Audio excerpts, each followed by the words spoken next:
Emily Carson stands behind the counter of Brew Haven, a small cafe in Chicago, trying hard to steady her breathing. The mid-afternoon sun spills through the windows, lighting up the warm, cozy interior. The hiss of steamed milk briefly drowns out the soft jazz playing overhead. With practiced focus, Emily grips a metal pitcher in her prosthetic left hand and begins to pour silky foam into a cup of coffee. Her prosthetic fingers whir quietly as they adjust their hold, but a slight tremor still passes through the artificial limb. As she tilts the pitcher, a few drops of milk splash onto the counter. Instantly, hushed snickers arise from two teenage boys waiting on the other side. Emily's cheeks burn with embarrassment. She bites the inside of her cheek, determined not to show her hurt. Quickly, she wipes up the spilled milk with a towel, hoping no one else noticed. But the teenagers exchange mocking grins. One pretends to hold an invisible cup with a shaken hand, making his friend snort with laughter. Emily catches the gesture from the corner of her eye, and her heart sinks. Humiliation pricks at her like a thorn. Still, she forces a polite smile and sets the finished latte on the counter. "Sorry about that. Enjoy your drink," she says softly. Her voice stays steady, but inside, a familiar ache is building. The customers barely acknowledge her apology. One suppresses another laugh as he takes the cup.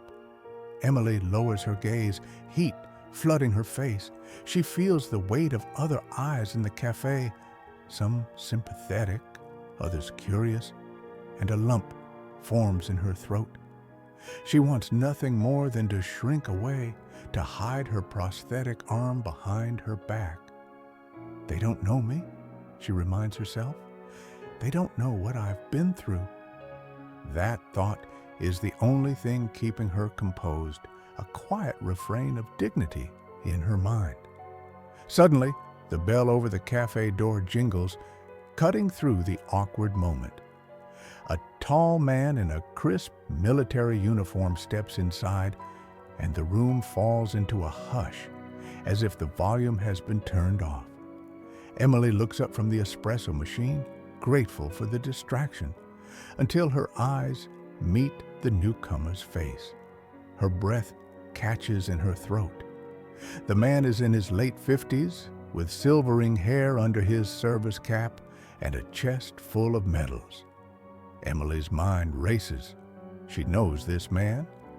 General Raymond Sloan stands just inside the doorway, surveying the cafe with a commanding presence. He removes his cap, tucking it under his arm, and in the silence, his polished black boots thud softly against the floor as he approaches the counter.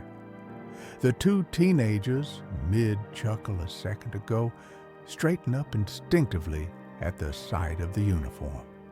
They exchange panicked glances, their laughter dying on their lips.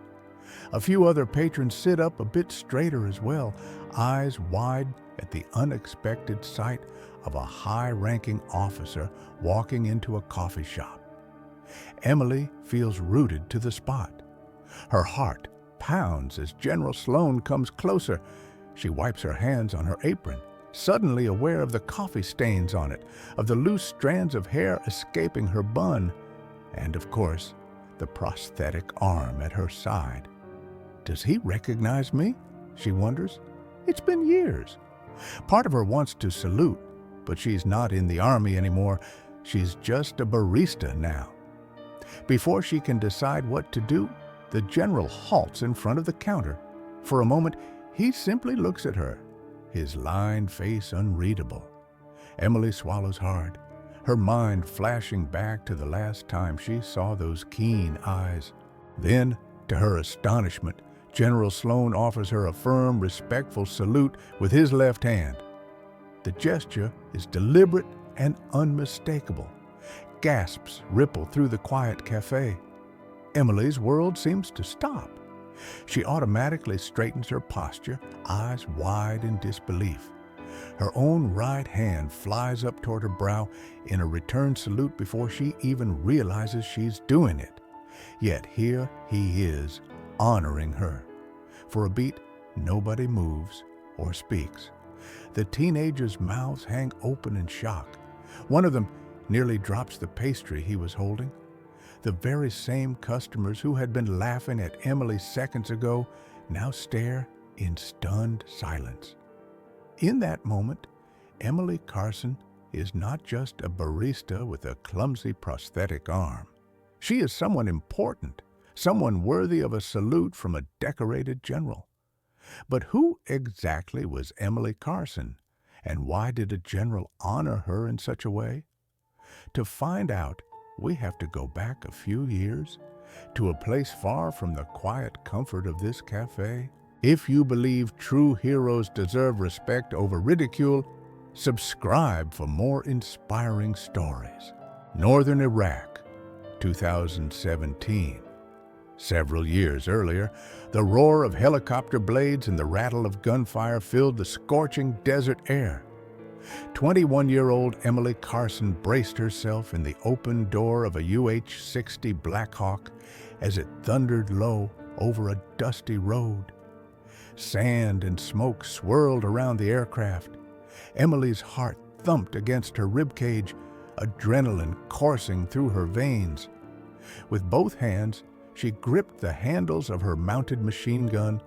Her left arm was steady and strong back then.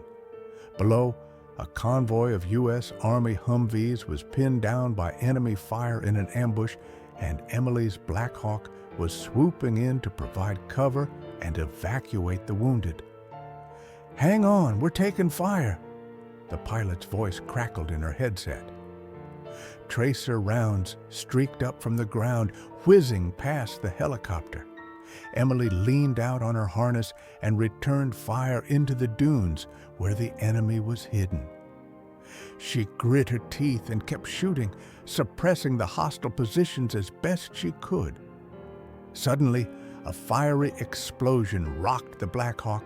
An RPG struck the tail. The helicopter lurched violently. Emily was slammed against the frame. A searing pain tore through her left side as shrapnel sliced into her arm. The aircraft began to spin out of control. "Mayday, mayday, we're going down," the pilot yelled. Emily clung to the gun with her right hand as alarms blared, her vision blurred. The last thing she felt was the helicopter slamming into the earth. Weeks later, Emily woke in a military hospital in Germany. Her left arm was gone, the space where it had been wrapped in bandages and aching with phantom pain. At first, devastation threatened to overwhelm her. All her life, she had been strong and capable, and now a part of her was simply missing. But she soon learned that her actions during that ambush had saved the lives of her fellow soldiers on the ground. Not long after, Colonel Raymond Sloan, her commanding officer, visited her bedside. Emily struggled to sit up and salute with her one remaining hand, but he gently eased her back down. He praised her courage and told her that 7 soldiers survived that day because of her.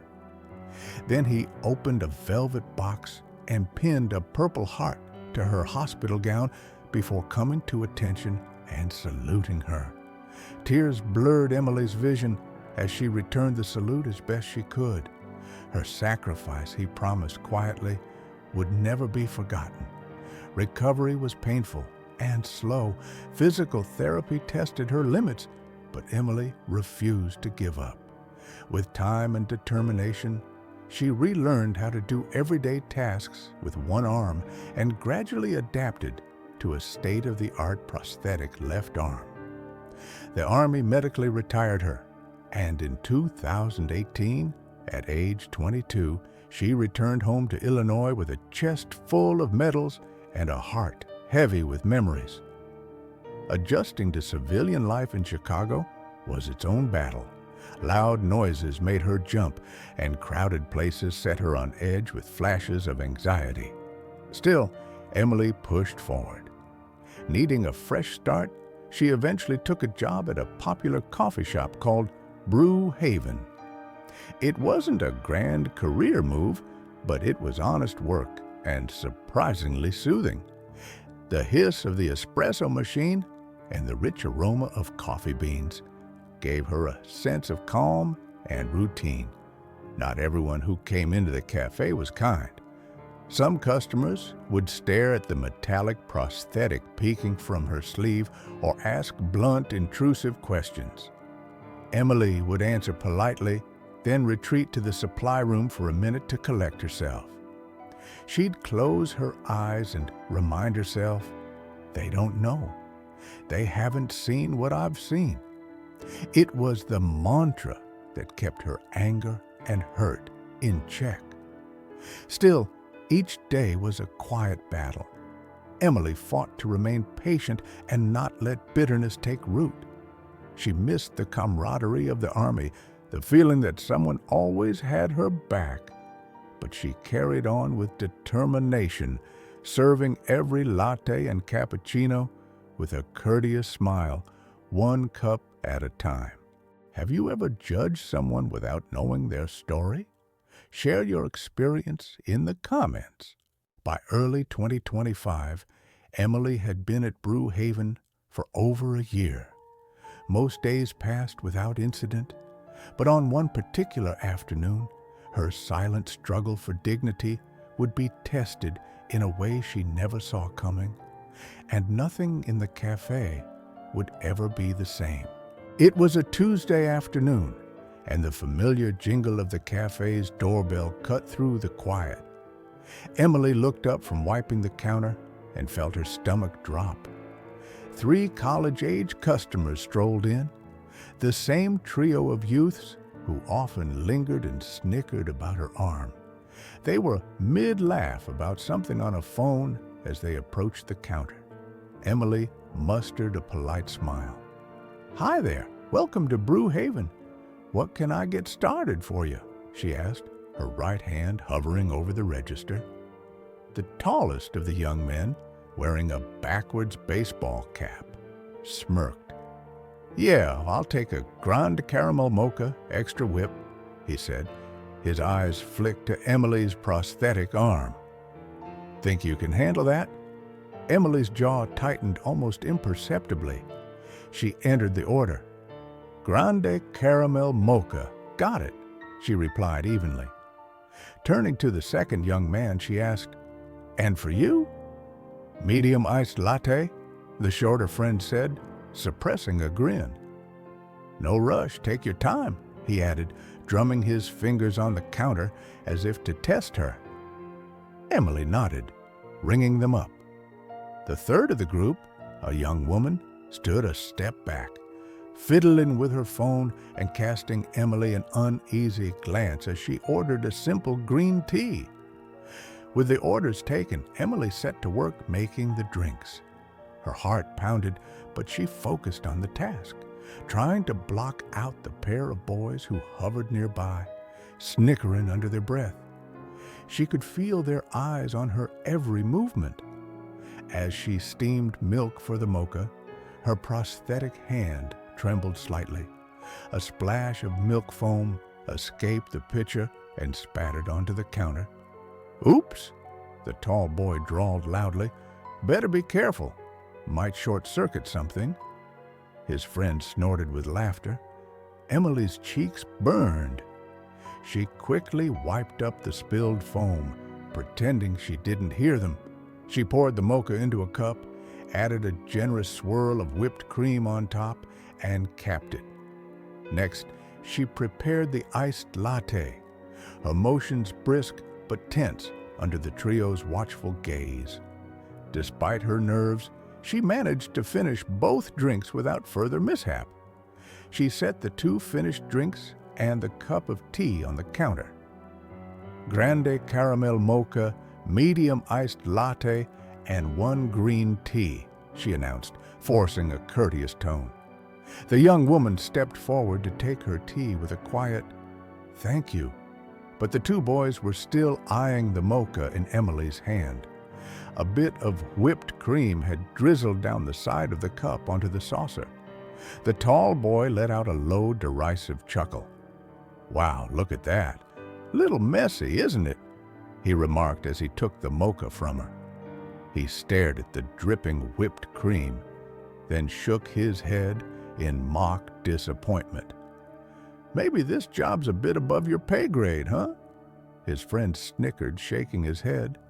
That comment stung, mostly because a small doubting voice in the back of Emily's mind feared it might be true. Emily swallowed hard. "I'm sorry about that," she murmured. She grabbed a napkin and wiped the cup and saucer, hand trembling with a mix of anger and embarrassment. "Don't worry about it," the tall boy smirked, dismissing her effort with a wave of his hand. He and his buddy turned away, still chuckling to each other as they headed to a table. Emily stood there, frozen in place for a moment, her heart hammering in her ears. Moisture pricked at the corners of her eyes. "Not here, not now," she pleaded silently with herself, blinking back the tears that threatened to spill. "Don't let them see you cry." And then the bell above the door rang again. Emily looked up, hastily straightening her posture and brushing away the dampness in her eyes. Walking into the café was a man in a decorated army dress uniform. In an instant, the lively hum of the coffee shop died into silence. Conversations halted, and heads turned as if drawn by an invisible magnet. There was something about the man's presence, an aura of authority, that commanded attention. Emily's heart skipped. She would recognize that figure anywhere. General Raymond Sloan. He stepped inside, eyes sweeping the room to take in the scene at a glance.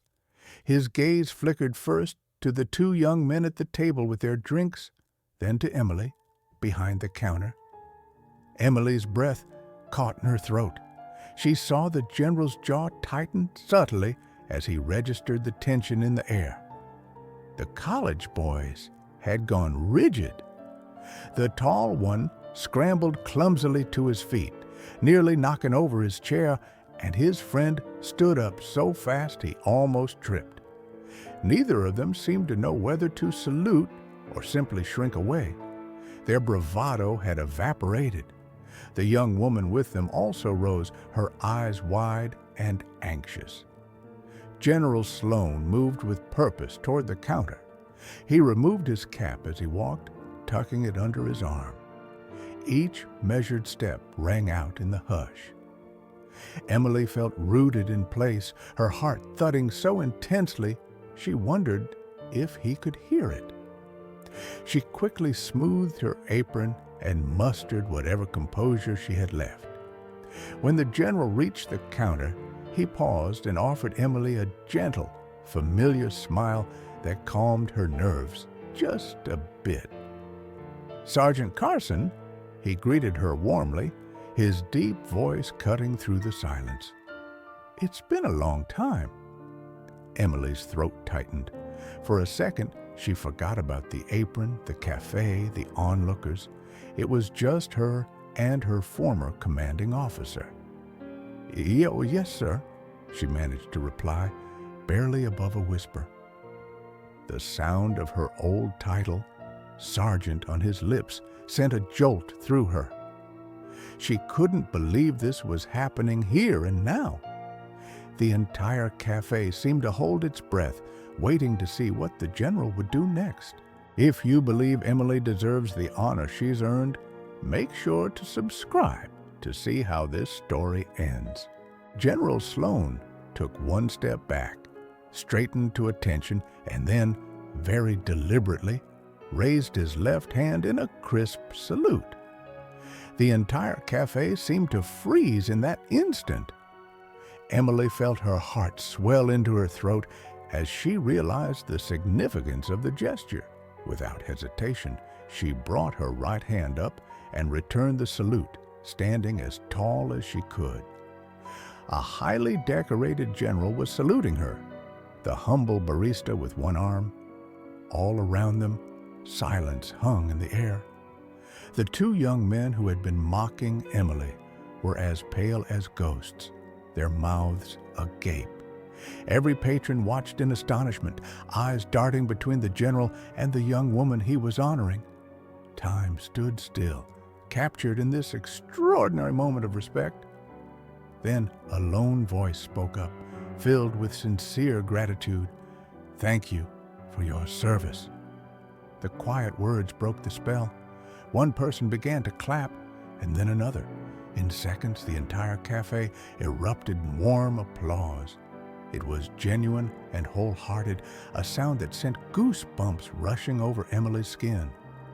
This wasn't the cruel laughter of a moment ago. It was applause for a hero. General Sloan lowered his hand and gave Emily a firm, respectful nod, pride shining in his eyes. Emily dropped her salute, her fingers quickly brushing away a tear that escaped down her cheek. Her heart felt like it might burst. Just minutes ago she had wanted to disappear. Now she stood bathed in applause and appreciation. It was almost too much to take in. The two college boys pushed forward through the small crowd, their faces flushed with shame. Gone were their smirks and chuckles. The tall boy took off his cap and twisted it nervously in his hands. "Ma'am, we're so sorry," he stammered, voice barely audible over the fading claps. "We shouldn't have—" He faltered, and the shorter boy beside him continued. "We were wrong. Truly." Both of them looked at the floor, unable to meet Emily's eyes. Emily looked at the two young men. A short time ago, their ridicule had cut her to the core. Now they stood before her repentant and small, their arrogance stripped away.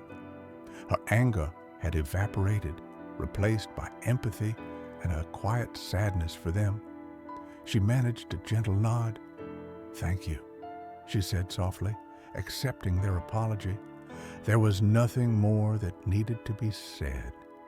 The boys exchanged a glance, relief washing over their faces, and stepped back to melt into the gathering of onlookers. General Sloan turned to Emily again, a light smile touching the corners of his mouth.